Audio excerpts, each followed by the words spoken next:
গল্পকথন by Kallol chapter 2 তে আমাদের আজকের নিবেদন প্রফুল্ল রায়ের লেখা চোর এবং সন্ন্যাসী। কলকাতা থেকে 40 মাইল দূরে এই শহরটার নাম নবীপুর। তার একদিকে নদী, আরেকদিকে রেল স্টেশন। একসময় বেশ নিরিবিলি ছিল। লোকজন বেড়ে যাওয়ায় এখন আর তা বলা যাবে না। চারদিকে ভিড় আর ভিড়। তার সঙ্গে পাল্লা দিয়ে মাথা তুলেছে নতুন নতুন সব বাড়ি। নবীপুরের একধারে মহেশ্বর চাকলাদারের দোতলা বাড়ি। এই এলাকাটা এখনো ঘিঞ্জি হয়ে ওঠেনি, মোটামুটি শান্ত, ফাঁকা ফাঁকা। ফেব্রুয়ারি মাস শেষ হয়ে এলো। বেলা কম হয়নি, প্রায় 10টা বাজতে চলল। ঝলমলে রোদের চারদিক ভেসে গেলেও বাতাসে শীতের একটু আমেজ থেকে গেছে। মহেশ্বর চাকলাদার ছিলেন দুঁদে দারোগা। তাঁর দাপটে বাঘে গরুতে এক ঘাটে জল খেত। চোর জোচ্চোর ডাকাতেরা সারাক্ষণ থরহরি কাঁপত। অনেককে তল্পিতল্পা গুটিয়ে ওখান থেকে পালিয়েও গিয়েছিল। বহুদিন হলো রিটায়ার করেছেন, কিন্তু শহরের মানুষজন এখনো মহেশ দারোগাই বলে। তার বাড়িটা নিচু বাউন্ডারি ওয়াল দিয়ে ঘেরা, রাস্তার দিকে ছোট গেট। এই মুহূর্তে মহেশ্বর গায়ে পাতলা চাদর জড়িয়ে একতলার বারান্দায় ইজি চেয়ারে গা এলিয়ে চা খেতে খেতে খবরের কাগজ পড়ছিলেন। 60 পেরিয়েছে, কিন্তু এই বয়সেও শরীর বেশ মজবুত। চৌকো মতো মুখ, শক্ত চোয়াল, মাথার 3 ভাগ জুড়ে টাক। যে কটা চুল রয়েছে সেগুলো ধবধবে সাদা। নাকের ডগায় গোলাকার চশমা। কারো গলা কানে এলো, নমস্কার। চোখের সামনে থেকে খবরের কাগজ সরিয়ে তাকালেন মহেশ্বর। বারান্দার পর খানিকটা ফাঁকা জায়গা, তারপর গেট। চোখে পড়ল গেটের বাইরে একটি অল্প বয়সী সন্ন্যাসী দাঁড়িয়ে আছে। বয়স কত হবে? বড়জোর 30, মাঝারি হাইট, চুল কাঁধ ছাপিয়ে গেছে, মুখে পাতলা দাড়ি, বড় বড় চোখ, পরনে লাল রঙের ছোপানো ধুতি আর হাফাতা পাঞ্জাবির উপর লাল চাদর, পায়ে লাল কেডস, কপালে 1 টাকা সাইজের সিঁদুরের টিপ, কাঁধ থেকে একটা ঢাউস কাপড়ের থলে ঝুলছে। সারা জীবন চোর ডাকাত ঘেঁটে ঘেঁটে কাউকেই সহজে বিশ্বাস করেন না মহেশ্বর। সাধু সন্ন্যাসীদের সম্পর্কে তার ধারণা খুব উঁচু নয়। তিনি মনে করেন এরা সব ধূর্ত ধড়িবাজ বুজরুক। ভুরু কুঁচকে গিয়েছিল মহেশ্বরের, হাঁকিয়েই দিতেন, কিন্তু তরুণ সন্ন্যাসীর পবিত্র পবিত্র চেহারা দেখে হয়তো ভালো লাগল। ভুরু ধীরে ধীরে স্বাভাবিক হল। নরম গলায় বললেন, কাকে চাই? সন্ন্যাসী বিনীতভাবে বলে, আপনার কাছেই এসেছি। মহেশ্বর কয়েক লহমা অবাক তাকিয়ে থাকেন। বয়স তার অর্ধেকও হবে না, তবু সাধু তো, তুমি বলাটা খারাপ দেখাবে। তাই বললেন, ভেতরে আসুন। গেট পেরিয়ে বারান্দায় চলে আসে সাধুটি। এধারে ওধারে কয়েকটা বেতের চেয়ার আর মোড়া পড়ে আছে। সেগুলোর দিকে আঙুল বাড়িয়ে মহেশ্বর বললেন, বসুন। কাঁধের থলে মেঝেতে বসিয়ে রেখে আলগোছে একটা মোড়ায় বসে পড়ল সন্ন্যাসী। বলল, আপনার খোঁজে নবীপুর থানায় গিয়েছিলাম। সেখানে শুনলাম আপনি রিটায়ার করে এ পাড়ায় বাড়ি করেছেন। ঠিকানাটা জেনে নিয়ে চলে এলাম। মহেশ্বর লক্ষ্য করলেন সন্ন্যাসীটি নির্ভুল বাংলা বলছে, তবে উচ্চারণে হিন্দির টান আছে।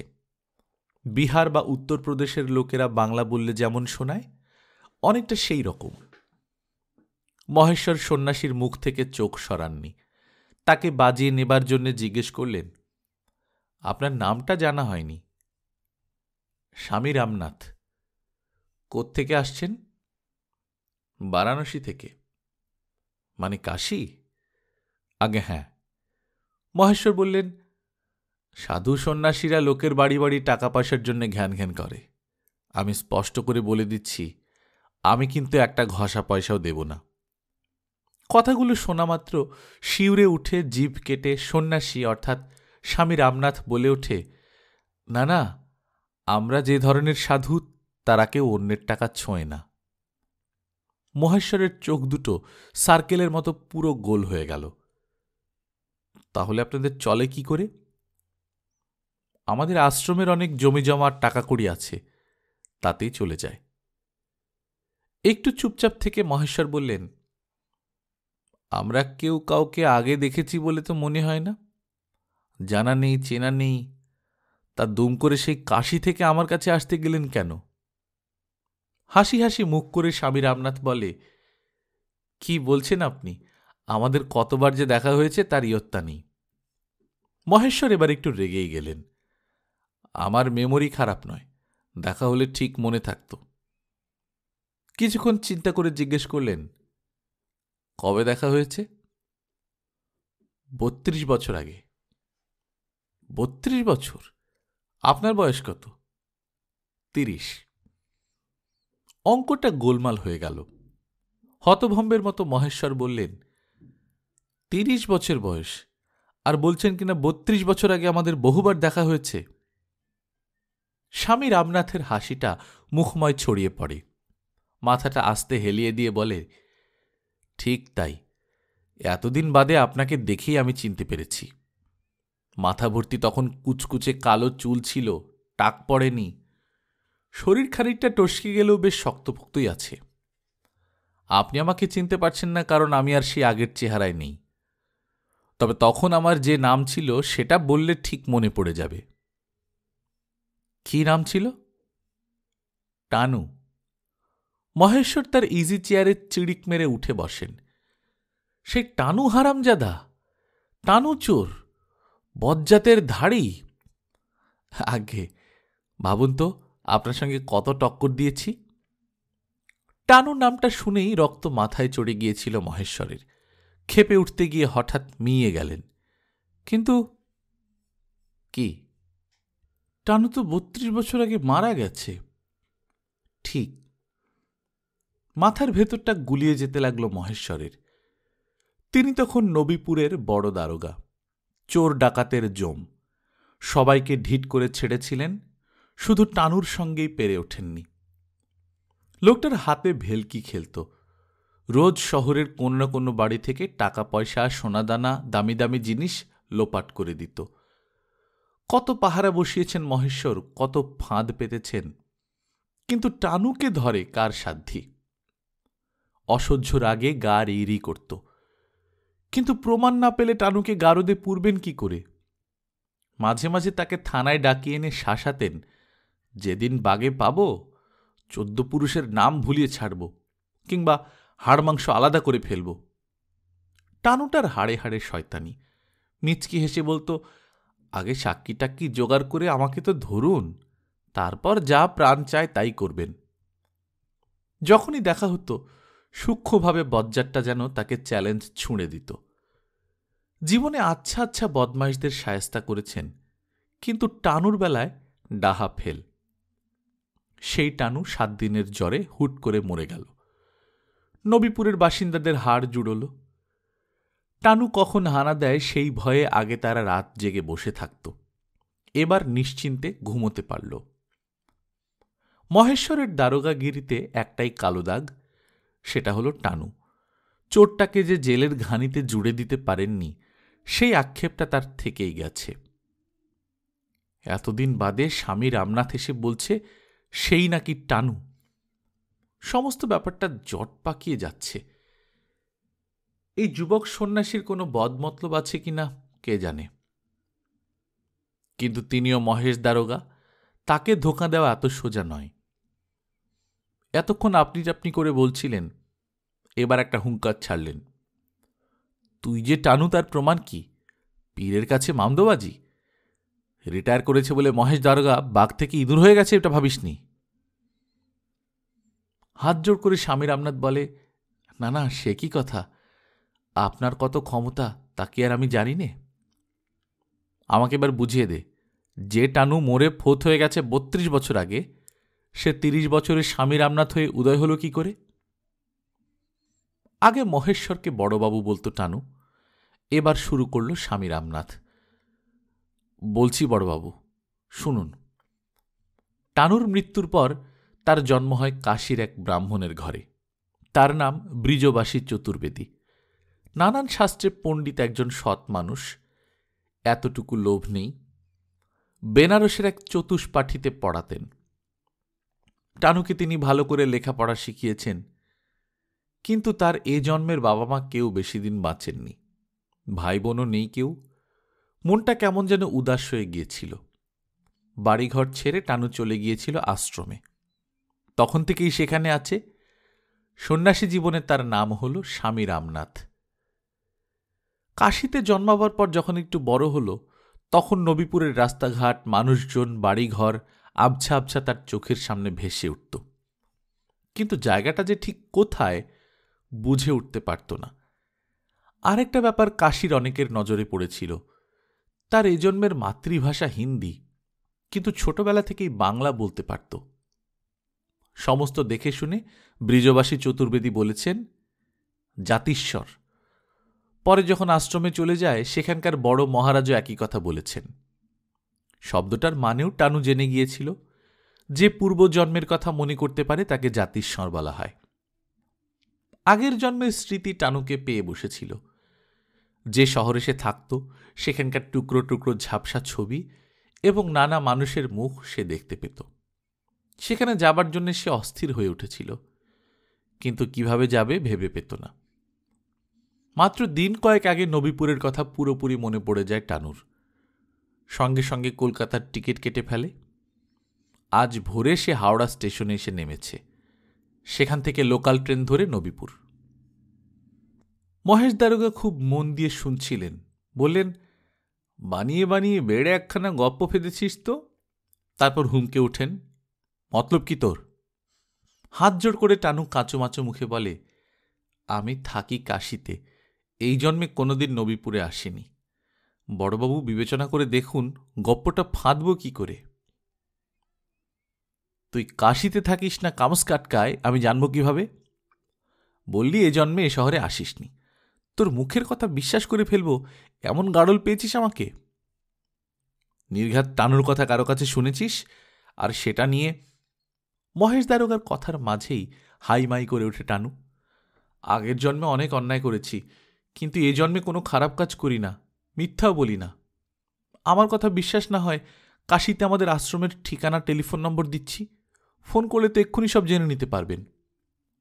মহেশ দারোগা থমকে গেলেন, একটু খুশিও হলেন। ঝানু চোরই হোক আর সাধু মহারাজই হোক, তার সামনে দাঁড়িয়ে গড়গড় করে মিথ্যে বলবে এত বড় বুকের পাটা কারো নেই। খানিক্ষণ কি চিন্তা করে বললেন, আচ্ছা ঠিক আছে, ধরেই নিলাম তোর মুখ দিয়ে সত্যি ছাড়া কিছু বেরোয় না, একেবারে পাক্কা মহাপুরুষ বনে গেছিস। তা বাপু, নবীপুরে হাজার হাজার মানুষ থাকতে আমার কাছে এসে হাজির হলে কেন? টানু বলল, আপনার কথা শুনে মনে হচ্ছে আমার সম্বন্ধে আপনার এখন একটু সন্দেহ রয়ে গেছে। আমি যে সত্যি সত্যি আগের জন্মের টানু চোর, হাতে নাতে তার প্রমাণ দেব। তারপর অন্য একটা কাজ আছে, সেই জন্যই আপনার কাছে আসা। মহেশ দারোগা সবিস্ময়ে জিজ্ঞেস করলেন, কি প্রমাণ দিবি? আপনার বাড়ি আসার আগে নদীর ধারে গিয়েছিলাম, সেখানে সেই পুরনো বটগাছটা তেমনি দাঁড়িয়ে আছে। আমার সঙ্গে কষ্ট করে আপনাকে একবার সেই গাছতলায় যেতে হবে। ওখানে কেন? প্রমাণ তো ওখানেই রয়েছে। ভীষণ কৌতূহল হচ্ছিল মহেশ দারোগার। ইজি চেয়ার থেকে তিনি উঠে দাঁড়ালেন। চল। টানু বলল, বড়বাবু, আমার একটা শাবল লাগবে। শাবল দিয়ে কি হবে? একটু ধৈর্য ধরুন, সব নিজের চোখে দেখতে পাবেন। মহেশ দারোগা বাড়ির ভেতর থেকে একটা শাবল নিয়ে এলেন। বারান্দায় মেঝে থেকে তার থলেটা তুলে নিয়ে মহেশকে সঙ্গে করে বেরিয়ে পড়ল টানু। নদী খুব দূরে নয়। মহেশ দারোগার বাড়ি থেকে মিনিট 15 হেঁটে সেখানে পৌঁছে গেল দুজনে। যে বটগাছের কথা টানু বলেছে সেটা বিশাল। নদীর পাড়ে একটা নির্জন জায়গায় বিরাট এলাকা জুড়ে সেটা দাঁড়িয়ে আছে। গাছটার বয়স 100 বছরেরও বেশি। প্রকাণ্ড গুঁড়ি। মোটা মোটা ডাল থেকে কত যে ঝুরি নেমেছে তার লেখাজোখা নেই। কাঁধের ঝোলা নামিয়ে বটের গুঁড়ির একপাশে শাবল দিয়ে মাটি খুঁড়ে মস্ত একটা গর্ত খুঁড়ে ফেলল টানু। তারপর ভেতর থেকে দুটো ভারী স্টিলের বাক্স বের করে আনল। দুটো বাক্সের গায়ে তালা লাগানো। বোঝা যায় অনেকদিন মাটির তলায় থাকার জন্য তালায় জং ধরে গেছে। শাবল দিয়ে চার দিতেই সে দুটো ভেঙে গেল। বাক্স খুলতেই চোখের তারা যেন ঠিকরে বেরিয়ে আসবে মহেশ দারোগার। একটা বাক্সে সুতো দিয়ে বাঁধা বান্ডিল বান্ডিল 100 টাকার নোট ছাড়াও অজস্র সোনার গিনি আর রূপোর টাকা, অন্যটায় গয়নার স্তূপ, চুড়ি, কঙ্কন, জড়োয়া নেকলেস, আংটি, ঝুমকো। টানু বলল, গত জন্মে নবীপুরের গেরস্থদের বাড়ি থেকে এসব গয়নাগাটি টাকা পয়সা চুরি করে বটগাছের তলায় পুঁতে রেখেছিলাম। আপনি কত খোঁজাখুঁজি করেছেন, কিন্তু হদিশ পাননি। ভেবেছিলাম বুড়ো বয়সে তো কাজকর্ম করতে পারবো না, এগুলো জমিয়ে রাখি, পরে বসে বসে খেতে পারবো, কিন্তু হুট করে মরে গেলাম। মহেশ দারোগা থ হয়ে গিয়েছিলেন। তার মুখ দিয়ে একটি শব্দ বেরোল না, একেবারে বোবা। টানু মহেশের দিকে তাকিয়ে একটু হাসল। কি বড়বাবু, আমি যে সেই হারামজাদা টানু চোর প্রমাণ হল তো? আচমকা এমন একটা ব্যাপার ঘটে যাবে ভাবতে পারেননি মহেশ। তিনি রীতিমতো ভ্যাবাচেকা খেয়ে গেছেন। আস্তে আস্তে মাথা নাড়লেন। হ্যাঁ, যে জন্য নবীপুরে এসেছি সেই কাজের কথাটা বলি। কি কাজ? প্রায়শ্চিত্ত করতে চাই। বুঝতে না পেরে মহেশ দারোগা জিজ্ঞেস করেন, মানে? টানু বলতে লাগল, এক জন্মে ছিলাম চোর, পরের জন্মে হলাম সন্ন্যাসী। কেমন কপাল দেখুন, আগের জন্মের সব কথা মনে পড়ে গেছে। পাপের প্রায়শ্চিত্তটা না করতে পারলে শান্তি পাচ্ছি না। কি করতে চাস তুই? একটা বাক্স থেকে মোটা একখানা খাতা বের করে মহেশকে দিতে দিতে টানু বলল, কার কার বাড়ি থেকে কি কি জিনিস কোন কোন তারিখে সরিয়েছিলাম সব এতে লেখা আছে। গয়না টাকা পয়সা আপনাকে দিয়ে গেলাম। আমি জানি আপনি সৎ মানুষ, জীবনে ঘুষ খাননি। দয়া করে যার যার জিনিস তাকে দিয়ে দেবেন, বলবেন আমি সকলের কাছে ক্ষমা চেয়েছি। আচ্ছা চলি। মহেশকে প্রণাম করে নিজের ঝোলাটা কাঁধে তুলে নিয়ে শহরের দিকে হাঁটতে শুরু করে সে। অভিভূতের মতো দাঁড়িয়ে থাকেন মহেশ দারোগা। এই মুহূর্তে যা ঘটে গেল তা কি সত্যি? কেমন যেন বিশ্বাস করতে ইচ্ছা করে না। গল্পকথন বাই কল্লোল চ্যাপ্টার 2তে শুনছিলেন প্রফুল্ল রায়ের লেখা চোর এবং সন্ন্যাসী। আমরা নিয়মিত গল্প পাঠ করে শোনাচ্ছি। আপনারা যারা প্রথমবারের মতো শুনছেন কাইন্ডলি সাবস্ক্রাইব করে নেবেন। গল্প পাঠ ভালো লাগলে বন্ধুদের সঙ্গে শেয়ার করবেন। নিজে ভালো থাকবেন, আশপাশের লোকজনকে ভালো রাখবেন। টাটা।